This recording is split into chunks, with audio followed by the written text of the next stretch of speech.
Horsefly, talent market analytics or labour market insights. It's referred to as a number of different things. And what do we do? He says, clicking on, just a couple of slides. So I want to show you the platform. And what I'll say is that for anybody that is here and wants to test us, Pav and I are both here for the day. We're happy to run some examples so we can do it live for you. So if you've got anything that you want to go, hey Mike, we've got computational microbiologists in Ellesmere Port, can you tell me how many people there are?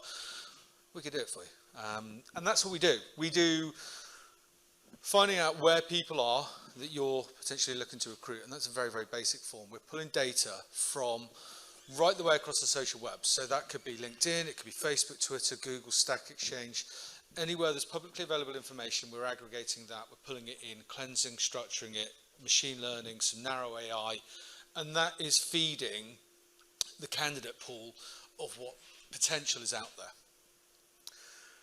We've got about 42 countries that we're live in now, and we've got native translation across all those countries as well, which is huge. And I think from a demographic perspective, this is really, really important. 125,000 cities that we can now show real-time data. So candidate data is updated every 3 months. Job data we're also pulling in from the likes of Indeed, all major job boards, localized job boards, so it could be now Korean, India, whatever it may be. And again, WeChat, whatever it is over in China, different social platforms, we're all pulling from that as well. And we'll use some government data for, I suppose, as a prior or guardrails, if you like, to make us understand that we're within the parameters of working population statistics.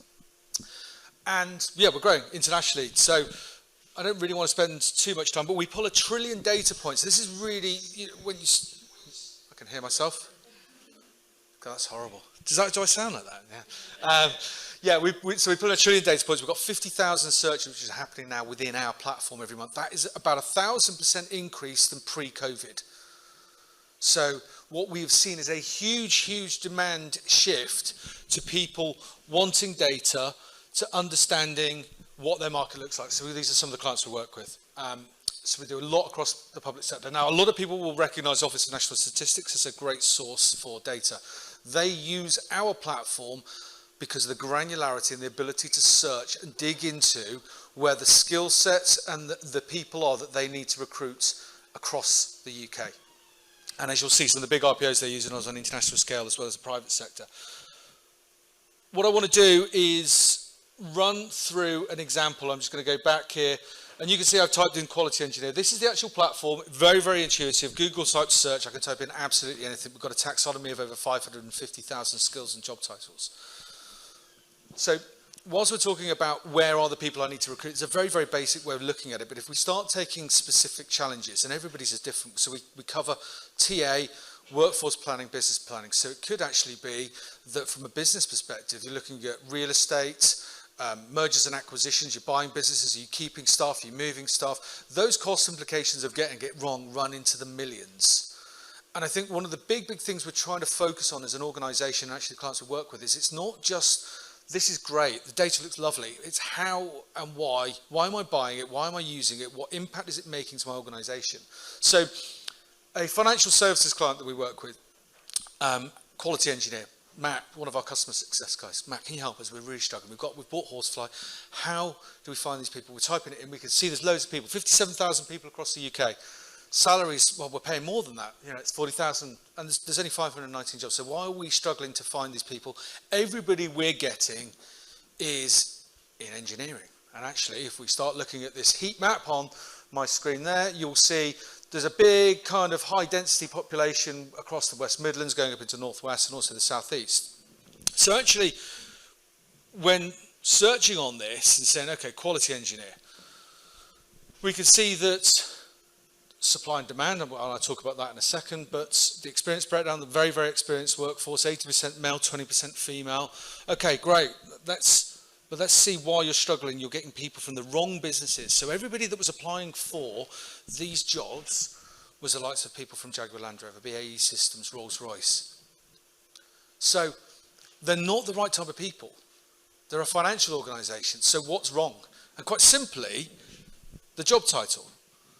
So actually, when we go back to that said client that said, okay, the job title, let's scrap that for a minute. What skills do you need? And I think this is really, really important as we move to people's job titles being so ambiguous, is that the skills actually this particular client wants is Selenium, Jenkins, Jira, or Cucumber. And they want someone actually with a test-driven development background.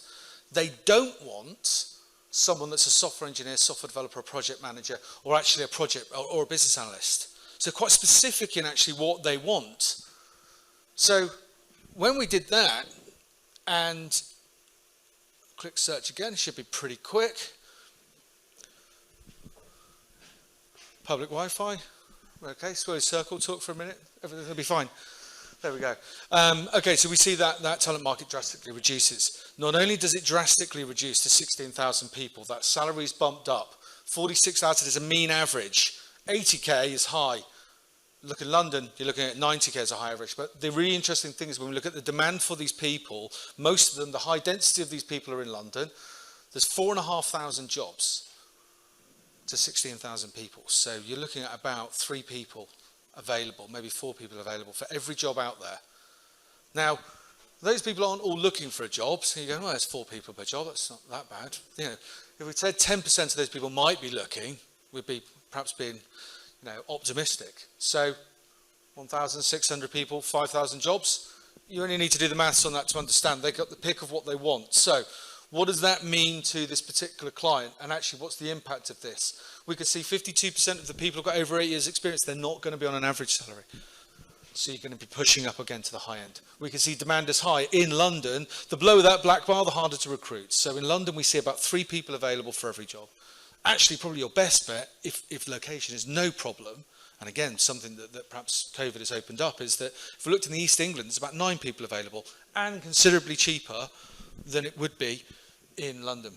But actually, the most important thing when we started to look at this was, where now, if we then put those skills in that you said you need, where are the businesses that these people are working? They're working at TCS, Sky, Accenture, Lloyds, Capgemini, Barclays, HSBC, financial organisations. They're the right types of people. So we know now, actually, that becomes really interesting. So then let's reverse engineer back from where this started, which was job title of a quality engineer. Most people with that skill set in the UK right now call themselves a test analyst. I think they actually went with a QA engineer in the end, which is still one of the top job titles. But again, it shows how, one small thing like that, what is the cost to your organisation for not having these people doing the job for 3 months, 6 months, even longer? How many jobs are going out? I can't find these people. Agency's going to fill them. And actually, I'm not trying to say don't use agencies. What I'm perhaps trying to say is, should I be really looking at where we're going to struggle as a business ourselves to actually engage our agencies early to say we don't have the resource and we can see it's incredibly high demand. We don't know how to get these people. Can you find us these people? We know we're going to be able to have a good stab at getting these people. So actually, there's a big cost avoidance there. And actually, if we're talking about someone like the Home Office, we save them over £1 million over 2 years. And it was simply one of the big things was job title. I mean, in the public sector, anybody that's worked across public sector will probably know that job titles are added to get more money and budget within an organisation. So you end up getting a librarian that could be a digital librarian that's looking after the community webpage and something else. So that's one thing that we can start to look at. Now, there's a range of other things that you can do within Horsefly, but it's what you want to use it for. And again, I'm giving you some of the features that we've got here because this is a show and tell, obviously. But the range of other things I can start to look at is I can start to look at where, if I was looking at, Lloyds Banking Group, for example, just as one of the examples on there, where are they losing this particular talent to? So this skill set that they have said is really important to them, where do they lose their people to? Why are they losing those people there? So we can start looking at that internal mobility piece. We can start looking at attrition rates. Why have we got high attrition? Why are we losing our best people to Barclays or IBM? So it's allowing you to start looking at a range of different things. And then we can start going on an international basis. So actually, this is a particular type of developer that more and more so now, people aren't just looking in the UK, and one of the big things that we've seen within this pandemic is that actually location has almost been, ripped up. We do a lot of work with Admiral Group, and even pre-pandemic starting to look at skill sets across the UK. Now everybody starts to think, and actually if we say UK or even globally, starts to think, well, that becomes easier, we can go anywhere now. But all of a sudden you can be competing with businesses you've never thought about you being competing with. We're seeing organisations that have always recruited in Edinburgh struggling to get good tech talent because they're getting London wages, because businesses in London are saying, come to the office once a month. Come down for a couple of days, that's fine, no problem at all, as long as we can see you. Whereas before, that wasn't an option. It was, and actually just recently, again, our customer success managers had a conversation with a business that was looking at a 20-mile radius of Oxford, has gone back to say, we've got to change this because we're not going to be able to afford these people. The demand is high, the talent population is low, but it's being able to have this data as, and I suppose you're going to use the word expert voice, that I think is probably one of the most powerful things that we've seen that's come out. And again, this is feedback from the clients that we work with, and it's not just from one particular sector. That's, we've got financial organisations, engineering, we've got defence, we've got cyber, we've got, the public sector with a huge population of that, the RPOs that we're working with. Everybody is saying, we need data. So what? So actually, I can now start saying, well, really quite quickly, if I wanted to look for this particular skill set, well, actually, I can see in the Philippines, it's incredibly cheap. Is it worth us going there? What does it look like? Where do I go? I've never even looked at the Philippines as a particular place to go and see, but that's where this talent is. And actually, in some instances, you'll see sourcing, because if data isn't there, we don't put it there. We're not just going to make something up and say, well, there's the average of the whole of the Philippines, let's put something in. It's really, really important that when aggregating data and building it to be able to provide meaningful insights, that this information you can stand behind, and it is indicative. It's never 100% of the marketplace, but it is going to show you where are these people, right down to, if I want to search in a particular region, where are these people working, what are they calling themselves, what's the gender breakdown, what's the experience breakdown. We can even start looking at things like universities. What university? We're looking at the next generation of people. So if, for example, and to show you how easy this is to do, if I wanted to go and say, I want the next generation of, and let's just not say quality engineers, let's just say engineers, for example. And with this, I can search anything. You'll see I get lots of suggestions come up because it's clever, the semantics within the search. So actually I can now see the 74,000 young female engineers within that have left university, who've got 3 years worth of experience in the UK right now. So actually, how can I start to understand where do they go to university? What are the top universities right now, not that have always inherently been the best universities to go to? Who's attracting them? So Arup, Atkins, Accenture, your top 3 businesses that are attracting young female talent into their organisations of engineers. But then actually, what are the top universities that these people are going to? These young women are going to Manchester, UCL, Leeds, top 3 universities. So how as an organisation can you start to focus your attention of your particular jobs, your particular skills, and actually start to build the relationships and say, well, look, as an organisation, we recognise that you're one of the top universities. These are the skills that we're looking for. These are the jobs. And actually starting to talk to people. Because actually, gender is one big thing that is incredibly important. But the whole ED&I is massively growing. One thing we're bringing into the platform a little bit later this year that we've been working on is ethnicity data. And we didn't just want to do high-level tick box, yes, we've done something, because everybody's asked for it. We are going down to the level that you've seen me search in terms of saying, I'm looking for an engineer with this skill, or this skill. What does the ethnicity makeup look like on a town-by-town, country-by-country basis? We took a lot of research within this to say, yes, from ONS or wherever you can get some high-level occupational information, but that in some respects becomes a little bit of a tick box exercise. What problem are we trying to solve? And if it is genuinely about solving ED&I, then actually we need to be comparing ourselves as an organisation against what is actually in the marketplace right now. So that's something that's coming. We're going to bring out contractor day rates as well. But yeah, I suppose really from my perspective, look, I've given you a bit of an overview here, of what we can do. Has anybody got any questions that they wanted to sort of ask, or and again, if they want to save them for afterwards, I'm happy to. But there we go, we've got one. Super interesting.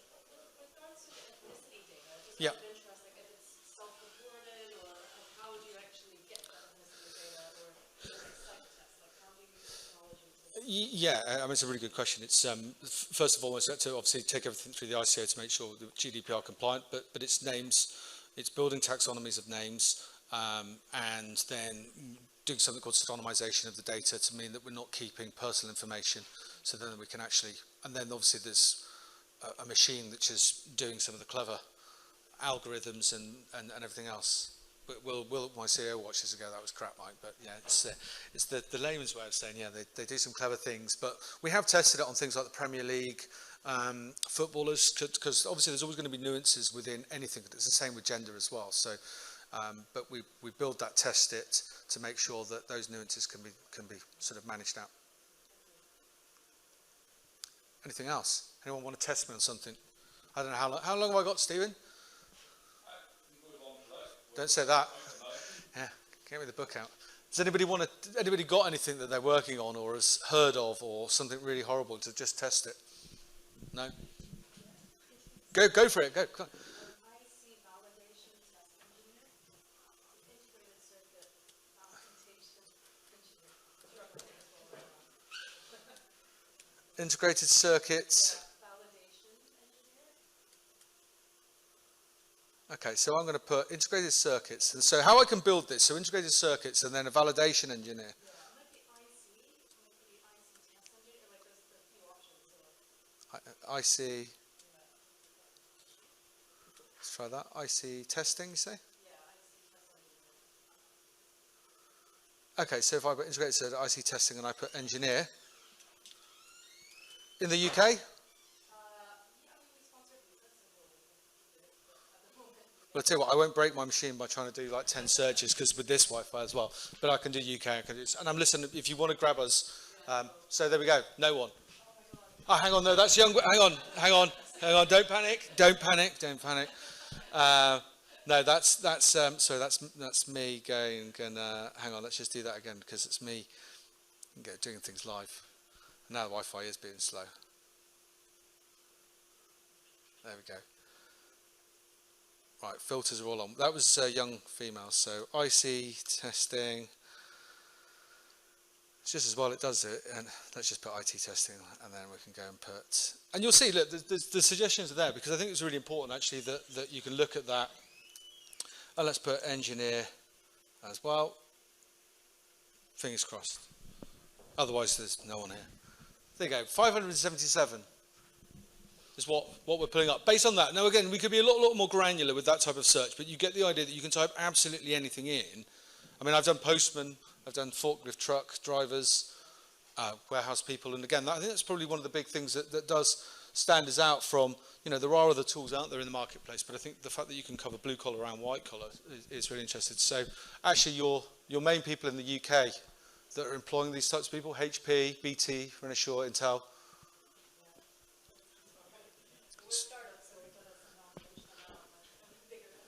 Yeah. I mean, I think that's, again, whether you're, we work with businesses that are from, 5, 10-man businesses right the way up to global, enterprise organizations. And I think it's finding out why you need data, because we've used one example around job titles, and actually let's start looking at a skills-based search that stop pigeonholing people into job titles, which are quite often made up. I mean, mine's head of partnerships. I mean, I am in sales ultimately. I am a sales guy. Yes, it's not quite as harsh saying, from a partnership perspective, but, how do you look at the skills that someone has to be able to actually identify what your market looks like? Because, we know that TA, particularly from a lot of the user cases we get, will get a requisition come in, go fill that. I can't, why not? Well, no, we don't want that person, But actually with data, you can go back and say, well, we're going to challenge that, because if you want people with this skill, I mean, I'm sure anybody doing the job in TA, some of the job specifications that we get through with 35 skills that they need these people to have, I'm like, so go and type it in there. I mean, I've had this before. Someone says, I don't think Horsefly is working, Mike. I said, why? Well, I've done this search and there's nobody. Okay. Have you searched LinkedIn for that as well? No. Okay. Should we search LinkedIn for that? Yeah. Okay. Yeah, there's nobody. So, it's what you're looking for. That combination of skills is just, it's not necessarily there. So it's about setting realistic expectations, your cost avoidance. And obviously then if we take some of the RPOs or third-party providers we work with, going to your organisation and recruiters for that matter to say, this is why you should work with us. Actually, it's not just about us at Corn Ferry or Hayes or Kelly Services or whoever it may be about what we do as a business, but actually we've got tangible data that is real time, that is updated on a 3-month, from a candidate perspective, to be able to report back on.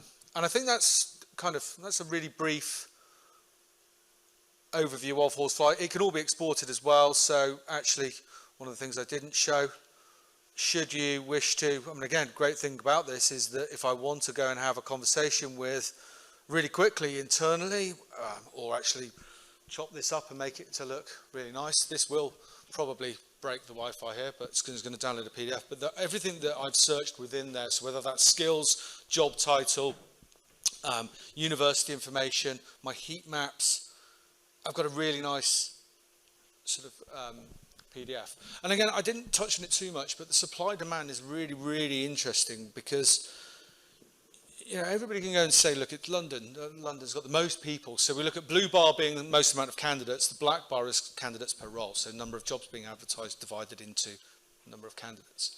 So yes, London has got by far the most amount of candidates, but it's also one of the hardest. Scotland, Stephen, and Northern Ireland are the other two hard places that have got probably less than 2 people available for every job that's being advertised. So it's removing a little bit of unconscious bias around lots of people easy to recruit. It's not the case. Let's look at demand. Who are the other businesses you're up against? But I think now more than ever, whether it's location strategy, whether it's skills of the future, whether it's what do we need to make sure we get right for 6 months' time, 12 months' time? Because I think what's happened during the pandemic has been people have gone, right, we can't get this wrong because it costs us money. And that's Horsefly. So thank you for those that came in. And as I said, please, just grab myself or Pav. We're here. I've got to dip out for an hour this afternoon, but happy to kind of run anything that people want to see. And I can just get you the PDF and I can fire it over to you. So yeah, thank you very much.